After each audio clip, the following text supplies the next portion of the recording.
감사합니다. 성도 여러분, 기독교 신앙은 하나님 앞에서의 삶으로 구체화합니다. 하나님께 나아가는 자는 반드시 그가 계신 것과 또한 그가 자기를 찾는 자들에게 상 주시는 이심을 믿고 나가야 합니다. 그리고 나를 구원하신 주님이 끝까지 나를 바라보고 계시고 나를 영원한 생명의 길로 인도하심을 믿어야 합니다. 이미 하나님께로 받은 구원의 선물에 감사하면서 영원한 천국을 날마다 소망하면서 그리고 이 땅에서 사는 날 동안 늘 함께 하시는 성령의 도우심을 의지하면서 하루하루 이 땅에서의 삶을 사명을 위한 삶으로 살아간다면 우리는 이 땅에서 진정으로 행복한 인생을 살아갈 수 있습니다. 내 앞에 하나님이 늘 계심을 확인하며 살아갈 때 이 땅에서 억울하고 분하고 속상한 일을 당할 때도 잘 참아낼 수 있습니다. 왜냐하면 하나님이 정확히 보고 계심을 믿기 때문이죠. 당장 사람들의 눈에는 전혀 보이지 않고 사람은 보이는 대로 판단한다 할지라도 하나님의 최종 판단은 나의 모든 억울함을 해소해 주실 것이기 때문입니다. 이제 월드컵이 마지막 순간을 향해 치닫고 있습니다. 최근 축구 경기에는 VAR 시스템이 가동되고 있어요. VAR이라고 하는 비디오 어시스턴트 레프리스, 그러니까 영상 보조 심판들이라고 하는 뜻을 가진 그 영어 세 단어를 줄여서 VAR이라고 말합니다. 다각도에서 경기 장면을 촬영하고 있습니다. 실시간 촬영하고 논란이 되는 순간에는 이 VR을 다 이렇게 돌려보면서 사실을 확인하죠. 그러면 억울한 판정으로 속상했던 사람들이 그 속상함에서 벗어날 수 있습니다. 물론 아무리 VAR 판정이라고 해도 심판의 재량이 반영될 수밖에 없습니다. 같은 장면을 아무리 돌려봐도 이게 정상적인 플레이로 봐야 할 건지 아니면 파울 플레이로 봐야 할 건지 이게 분간이 안 가는 경우가 있습니다. 이때는 어쩔 수 없이 심판의 재량에 의해 판정이 내려지죠. 그래도 이렇게 해서라도 판정이 내려지면은 그럼 억울함은 더 덜해지는 거죠. 그러나 성도 여러분, 우리 하나님의 VAR은 가장 정확합니다. 하나님의 판정은 가장 정확하죠. 그러니까 우리는 이 하나님을 신뢰하고 하나님 앞에서의 삶을 살아가야 합니다. 하나님은 내 모든 삶을 정확한 눈으로 살피고 계셔요. 그러니까 하나님 앞에서 모든 억울함은 다 해결받을 수 있습니다. 운동장에서 뛰는 선수가 할 일은 최선을 다해서 자기 플레이하는 거예요. 경기의 모든 장면을 다 카메라에 담기고 있습니다. 멋진 플레이도 담기고 실수도 담기고 골 장면도 담기고 파울 플레이도 담기고 억울함은 심판이 보고 있고 그것이 의심스러우면 VAR 판독이 남아 있습니다.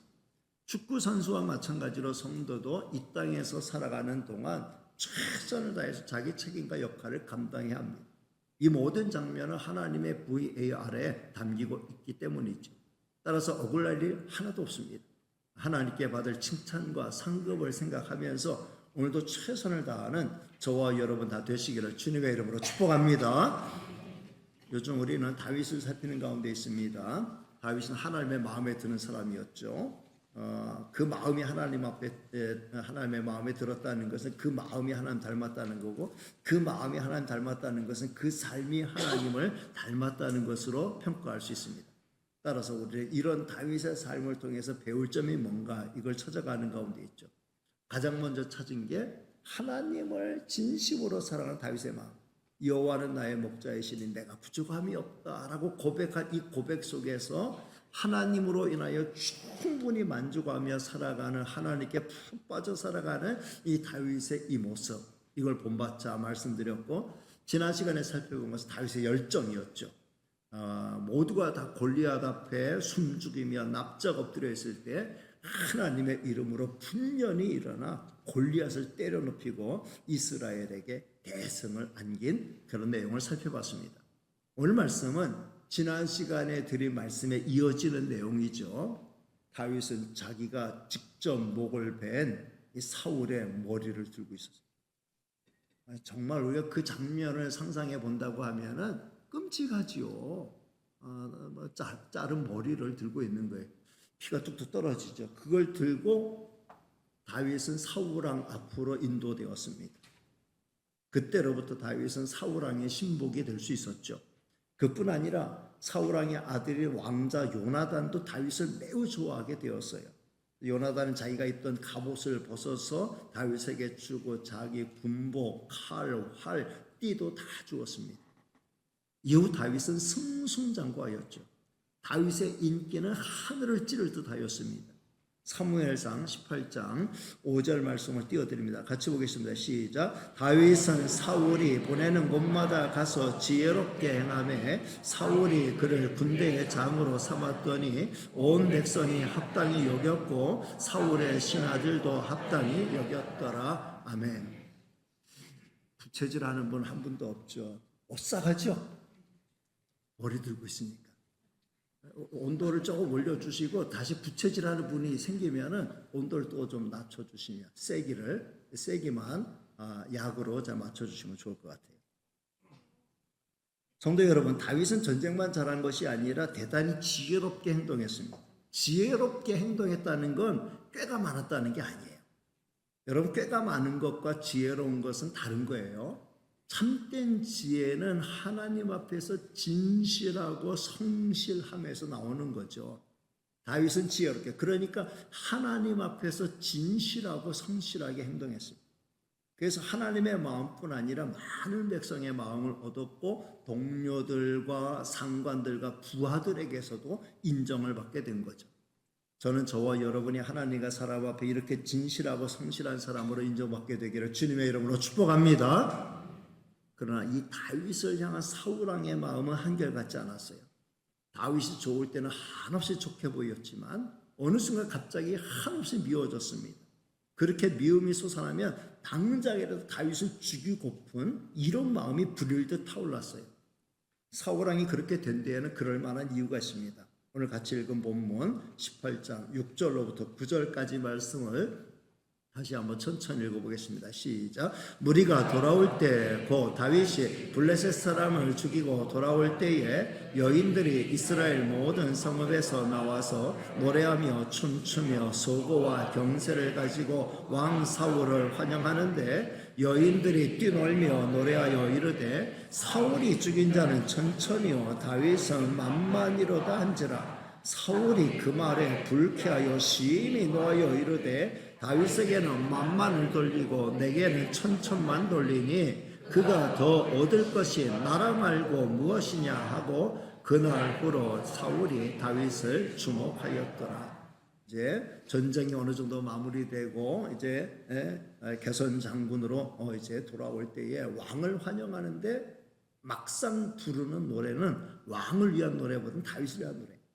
다 사울이 죽인 자는 천천이라고 하면은 다윗이 죽인 자는 만만이다 이렇게 노래하니까 사울왕이 그 말에 금방 불쾌해가지고 이렇게 다윗이 인기를 얻으니 이제 앞으로 다윗이 얻을 것이 이 나라 말고 뭐가 더 있겠느냐 하면서 그러면서 다윗을 미워하기 시작했다라는 거죠. 사울왕의 마음에는 두 마음이 요동치는 거예요. 한 마음은 다윗을 건드려서는 안 된다는 마음이고 또 한 마음은 다윗을 죽여 없애야 한다는 마음이죠. 사울왕은 멀쩡하다고 갑자기 마음이 변하면 사울을 향하여 막 다윗을 향해 창을 내던지는 거예요. 그러면 다윗은 겨우 피하여서 죽음을 모면하게 되죠. 그러기가 여러 번 반복되자 다윗은 더는 왕궁에 머물 수 없었습니다. 그래서 다윗은 사울왕을 피하여 광야로 이제 나가게 된 거죠. 광야를 전전하게 된 겁니다. 이제는 광야의 동굴이 다윗에게 있어서는 은신처가 되었습니다. 그러나 아무리 사울왕이 집요하게 다윗을 죽이려고 해도 하나님이 함께 하시는 다윗을 어떻게 할 수는 없었어요. 오늘 본문 12절 말씀 같이 읽습니다. 시작. 여호와께서 사울을 떠나 다윗과 함께 계심으로 사울이 그를 두려워한지라. 여호와께서 사울을 떠나 다윗과 함께 계심으로 하나님 다윗과 함께 계시니 사울이 그를 두려워하지 않을 수 없었다는 거죠. 14절 말씀도 같이 읽겠습니다. 시작. 다윗이 그의 모든 일을 지혜롭게만이라 여호와께서 그와 함께 계시냐. 하나님이 다윗과 함께 계셨다. 그러니 사울왕이 그렇게 다윗을 죽이기를 원했어도 그 작전에 성공할 수가 없었다는 거죠. 하나님은 분명하게 표시가 나도록 다윗을 도와주셨습니다. 하나님이 다윗과 함께 하신다는 것을 다윗도 느꼈을 뿐만 아니라 다윗 주변에 있는 모든 사람들이 다 분명하게 느낄 수 있었습니다. 그만큼 다윗은 하나님의 마음에 합한 사람이었고 하나님이 기뻐하는 사람이었다라는 거죠. 그에 상응해서 다윗도 하나님을 그렇게 하나님의 기대에 어긋나지 않도록 반듯하게 행동했다는 거죠. 저는 저와 여러분도 그렇고 우리 청소년들과 우리 청년들이 이렇게 살아가게 되시기를 주님의 이름으로 축복합니다. 사울왕은 점점 더 다윗을 두려워하게 되었죠. 자, 오늘 본문 15절 16절 말씀도 읽겠습니다. 시작. 사울은 다윗이 크게 지혜롭게 행함을 보고 그를 두려워하였으나 온 이스라엘과 유다는 다윗을 사랑하였으니 그가 자기들 앞에 출입하기 때문이었더라. 아멘. 사울왕은 그 두려움과 그 미움을 다윗을 향한 더욱 집요한 박해로 표출하였습니다. 그만큼 다윗의 고난의 강도는 심해질 수밖에 없었습니다. 그러나 다윗은 끝까지 그 고난을 잘 참아내고 참고 견뎠어요. 다윗은 하나님의 VAR을 굳게 믿고 있었던 거죠. 성도 여러분, 다윗이 당한 고난은 그야말로 애매하고 억울하기 짝이 없는 고난이었어요. 우리는 이 세상을 살면서 이렇게 억울하고 분하고 속상하는 일을 많이 당할 수 있습니다. 그럴 때 우리는 이런 상황을 어떻게 대처해 나갈 수 있겠습니까? 그걸 어떻게 대처하느냐에 따라서 인생의 판도가 크게 다르게 되는 거죠. 다윗은 아주 젊었을 때부터 이런 고난을 슬기롭게 극복하는 지혜를 터득했습니다. 그는 철저히 하나님을 신뢰했어요. 오늘 우리는 이 고난을 대하던 다윗의 자세에서 몇 가지 배울 점이 있다라고 생각합니다. 다윗은 고난이 닥쳐왔을 때 어떻게 대응했습니까? 첫째는 기도로 대응했습니다.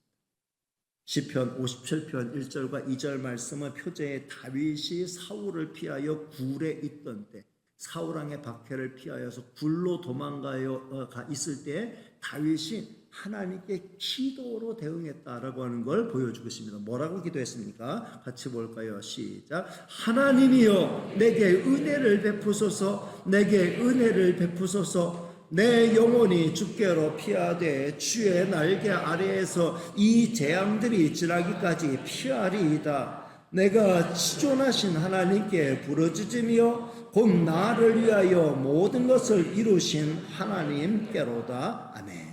여기 보면 다윗의 기도가 얼마나 하나님을 향하여 온전한 기도인지 알 수 있어요. 내게 은혜를 베풀어 주세요. 내게 은혜를 베풀어. 얼마든지 누구나 할 수 있는 기도잖아요. 내 영혼이 주께로 피하되 주의 날개 아래에서 이 재앙들이 다 지나기까지 피하여 있겠습니다. 주님의 날개 아래 나를 품어주세요. 그렇게 기도하는 거예요. 그 다음에 하는 기도가 뭡니까? 내가 지존하신 하나님께 부르짖. 내가 지존하신 하나님께 부르짖지. 우리 하나님은 가장 지극히 존귀하시고 가장 높으시고 가장 위대하시고 가장 영화로우시고 가장 능력이 많으시고 가장 높으신 하나님, 그 지존하신 하나님께 부르짖으며 그 다음에 나오는 말이 뭐냐면 곧 나를 위하여 모든 것을 이루시는 하나님께로다. 뭐라고 기도했느냐? 하나님은 지존하신 그 하나님, 가장 높고 가장 영원하시고 가장 위대하신 그 하나님은 곧 나를 위하여 모든 것을 이루시는 하나님이시다. 이렇게 믿고 나갔다는 거예요. 다윗이 믿은 하나님, 다윗이 신뢰하는 하나님, 다윗이 기도하고 붙든 하나님은 그냥 막연한 대상이 아니에요. 있으면 도와주시고 없으면 말고요. 그게 아니에요.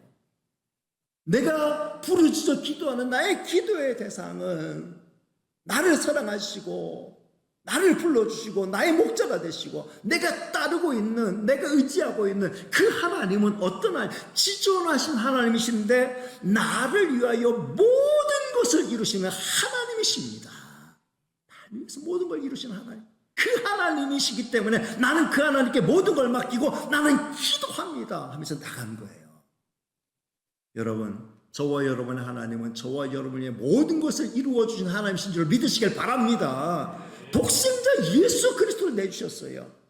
하나님의 아들 예수는 친히 이 땅에 오셔서 그 몸을 통째로 우리에게 산제물로 내어주셨어요.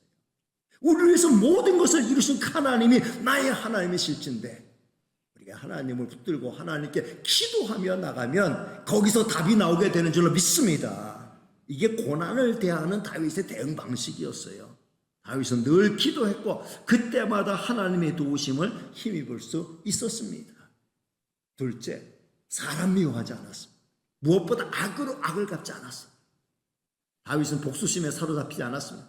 고난의 시절에 다윗은 자기를 그렇게 죽이고자 했던 사울왕에 대해서 어떤 악한 감정도 품지 않았어요. 하나님께서 기름 부어 세우신 왕인데 내가 절대로 해칠 수 없다라고 하는 그 생각으로 일관했어요. 사울왕을 죽일 수 있는 절호의 기회들이 찾아왔음에도 불구하고 다윗은 다윗 왕에게 손끝 하나 대지 않았어요. 어떤 해도 행하지 않았습니다.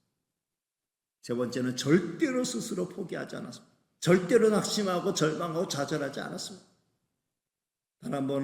다윗은 단 한 번도 자기가 흙수저라고 낙심하지 않았어요.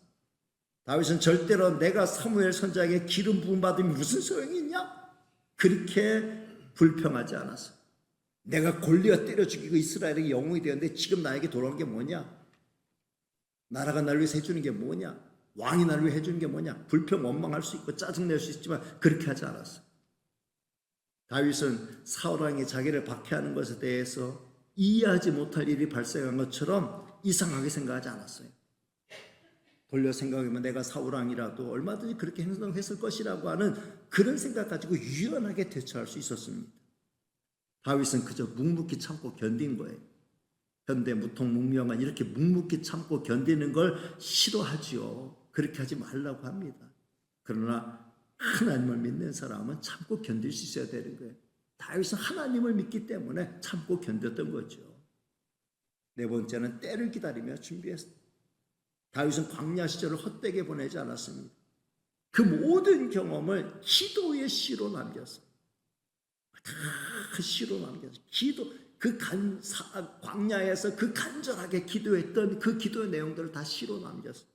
그리고 하나님께서 그때마다 위기를 넘기게 하시고 승리를 주신 그 은혜에 대한 감사와 감격을 또 찬송시로 남겼어요. 다윗의 시편은 오늘 우리에게도 여전히 지금도 3000년 지난 우리에게 감동으로 다가오고 있지 않습니까? 다윗은 광야에서 영적으로 준비되었을 뿐만 아니라 인격적으로도 준비되었고 그리고 그 사이에 하나님은 자연스럽게 하나님의 뜻을 어기고 나가는 사울은 점점 망하는 길로 들어가게 하셨다라는 거죠. 성도 여러분, 다윗의 이렇게 고난을 대하는 이런 태도는 사실은 바로 우리 주님이 이 땅에 계셨을 때 보여주셨던 그 태도와 똑같은 태도예요. 우리 주님 힘들고 어려울 때마다 늘 아버지께 기도하셨어요. 사람 원망하지 않았습니다. 끝까지 참으시고 마침내는 십자가에서 그 저주의 나무에서 그 몸에 피를 다 쏟으시면서 그 모진 고난, 그 모진 모욕을 끝까지 참아내시고 우리의 구원을 이루어 주신 거죠. 저는 오늘 말씀을 통해 다음 세 가지를 마음에 담아가기를 원합니다. 첫째, 고난의 때에는 기도해야 합니다. 따라합니다. 고난의 때에는 기도해야 합니다. 우리도 고난을 만나서 우리가 고난을 만나게 되면 기도하지 말라고 해도 기도하잖아요. 저절로 기도가 나오죠. 항상 기도해야 되는데 기도하지 않으니까 하나님께서 기도하라고 고난을 우리에게 자극제로 주시는 경우도 있다고 생각할 수도 있습니다. 그러니까 우리는 고난이 찾아왔을 때 기도하는 건 물론이고 이런 고난이 찾아오기 전에 기도할 줄 아는 이런 성도가 되어야 할 줄로 믿습니다. 고난이 찾아왔을 때 기도하면 하나님 도와주셔요. 하나님 구체적으로 도와주시는데 내적인 도우심, 외적인 도우심인데 외적인 도우심은 문제가 해결되는 거예요.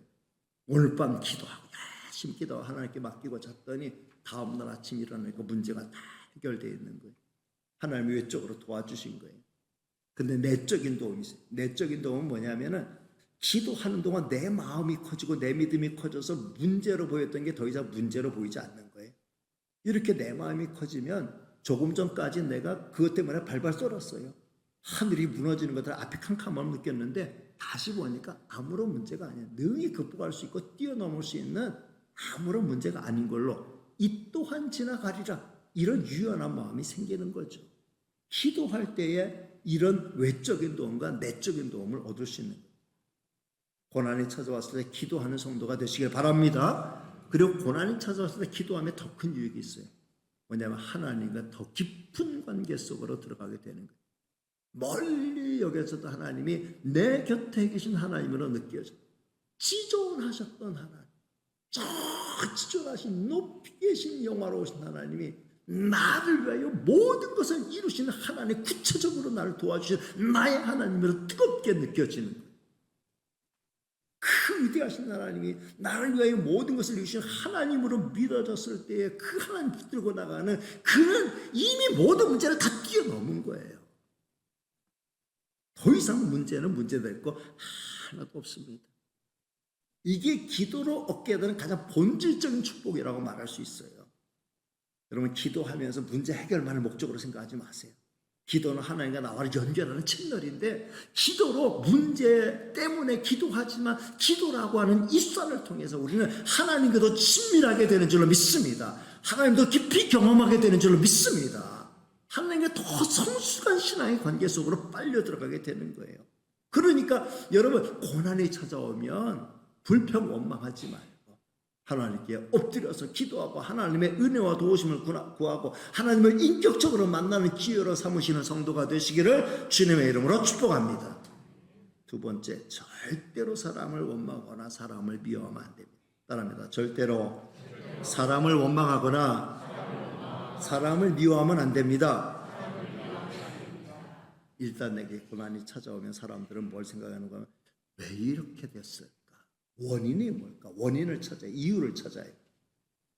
근데 그 원인이 분명하지 않을 때 문제가 생기는 거예요. 분명 자기 때문에 발생한 문제인데도 원인을 다른 사람에게서, 다른 이유에서 찾으려고 합니다. 그러면 문제 해결은 점점 더 어려워지는 거죠. 다윗은 지금 자기가 당하고 있는 고난이 사울 왕으로부터 시작된 게 분명함에도 불구하고 그 사울 왕 원망하지 않았어요. 다윗은 자기가 당하고 있는 고난에 하나님의 뜻이 있음을 알았습니다. 그래서 다윗은 지금 애매하게 고난 당하고 있는 자리에서도 결코 사람 원망하지 않았어요. 그리고 잘 참고 인내하는 지혜를 발휘한 거예요. 여러분, 사람을 향해 원망하기 시작하면요, 인내할 수 없어요. 그 시련을 잘 참고 견딜 수 없어요. 사람을 향한 원망이 시작이 되면은 인내력을 발휘하지 못하고 그 원망은 분노로, 그리고 분노는 불평으로, 그리고 싸움으로 이렇게 막 번져나가게 되는 거예요. 그러니까 문제는 하나도 해결되지 않고 문제는 점점 더 커지게 되는 거죠. 여러분, 고난의 원인을 나에게서 찾아보는 노력은 유익하지만 다른 사람에게서 그 원인을 찾아보려고 하는 노력은 별로 유익하지 않아요. 여러분, 절대로 힘들고 억울하고 분하고 속상하고 정말 뒤집어질 것 같고, 그래도 여러분, 하나님 바라보고 하나님의 뜻이 있겠구나 생각하고 기도하고 그러면서 이겨나가는 성도가 되시기를 주님의 이름으로 축복합니다. 세 번째는 절대로 낙심하거나 절망하거나 좌절하지 말아야 합니다. 따라합니다. 절대로 낙심하거나 절망하거나 좌절하지 말아야 합니다. 때를 기다리며 준비해야 합니다. 따라합니다. 때를 기다리며 준비해야 합니다. 여러분, 다윗이 잘한 부분이 바로 이 부분이죠. 다윗은 광야를 통해 그 믿음이 더욱 성숙해졌어요. 다윗은 광야를 통해 인생을 더욱 깊이 이해하게 되었어요. 다윗이 만약에 승승장구하기만 했다고 하면 인생을 몰라요. 인생의 쓴맛이 훨씬 더 많은 거잖아요. 인생을 살아가면서 기쁨의 순간보다 고난의 순간, 가슴 아픈 순간이 더 많은 게 인생이잖아요. 고난을 모르고 인생을 안다라고 말하는 거는, 고난을 모르며 괴로움을 모르면서 고통을 모르면서 일국의 지도자가 된다, 말도 안 되는 거예요. 그냥 승승장구하기만 엘리트 코스만 밟은 사람이 일국의 지도자가 될 때는 위험해요.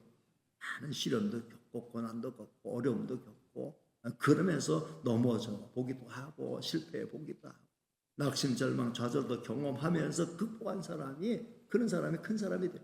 다윗에게 이런 과정이 반드시 필요했던 거죠. 그래서 그 광야를 통과했던 거예요. 성도 여러분, 다윗은 이 광야를 통해서 그 믿음이 더욱 성숙해지고 인생을 더욱 깊이 이해하게 되고 인생의 쓴맛도 알게 되고 진정한 평생 동지들을 얻게 되었어요. 성도 여러분, 이렇듯 광야는 우리 인생에 큰 유익을 가져다 줍니다. 성경의 위인들 대부분 다 광야 시절 겪었어요. 모세가 광야 시절 440년, 다윗도 광야 시절 있었죠. 바울도 아라비아 광야에서 3년을 보냈어요. 예수님도 광야에서 금식하며 기도하며 광야 시절을 보냈어요. 성도 여러분, 오늘 여러분에게 있어서 여러분의 광야가 있다면 뭡니까? 나에게서 난 지금 광야다, 나는 광야의 때를 보내고 있다 라고 생각되는 분이 계십니까? 그렇다고 하면 광야의 시절을 불평과 원망으로 허비하지 마시고 기도와 성숙함으로 발전시켜 나가게 되시기를 주님의 이름으로 축복합니다. 모든 훌륭한 믿음의 성도는 광야를 다 경험해. 구약의 요셉도 그랬잖아요. 요셉은 광야가 아니라 보디발의 집, 노예로 끌려간 보디발의 집이 광야, 억울한 누명 쓰고 왕정 감옥에 갇힌 게 그게 요셉에게서는 광야였어요. 그러나 그 광야를 잘 통과했을 때 그에게는 빛나는 미래가 열리게 된 줄로 믿습니다. 성도 여러분, 광야는 우리에게 많은 유익을 가져다 줍니다. 일부러 광야를 찾아 나서기는 쉽지 않아요. 그러나 하나님이 연단을 주시는 광야를 만났다고 하면은 원망하지 말고 잘 꿋꿋하게 묵묵히 기도하면서 이겨나가는, 주님의 이름으로 이겨나가는 성도가 되시기를 바랍니다.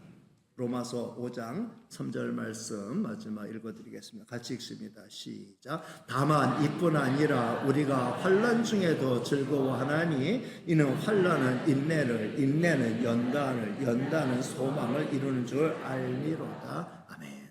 우리가 환난 가운데 즐거워할 수 있다. 환난 가운데 즐거워할 수 있다. 말도 안 되는 소리다 이렇게 말하죠. 환난 가운데 어떻게 즐거워할 수 있다. 근데 이유를 설명하죠. 환난은 인내를, 인내는 연단을, 연단은 소망을 이루기 때문에 환난 당할수록, 시련 겪을수록 하늘의 소망이 더 분명해요. 왜냐하면 기도로 나가면 하나님 만나게 되고, 하나님 만나면 영의 눈이 열리게 되고, 그러면 하늘의 소망이 더 분명해지는 거예요. 시련 없을 때는 이거 전혀 눈이 열리지 않아요. 근데 시련 겪으면서 하나님 앞에 모든 걸 맡기고 엎드려 기도하며 눈물 콧물 쏟을 때 이 눈이 열리는 거예요. 성도 여러분, 아무리 억울한 일 당해도 잘 참고 인내하시기 바랍니다. 하나님의 VAR은 정확히 가동하고 있습니다. 하나님 다 보고 계셔요. 하나님 다 기억하고 계시고, 하나님이 드디어 때가 되었을 때 하나님은 하나님의 사람을, 하나님의 뜻을 이루는 멋진 도구로 사용하여 줄 줄로 믿습니다. 저는 저와 여러분이 이런 사람, 이런 멋진 도구로 쓰임받게 되시기를 주님의 이름으로 축복합니다. 찬송 부르고 기도하겠습니다. 찬송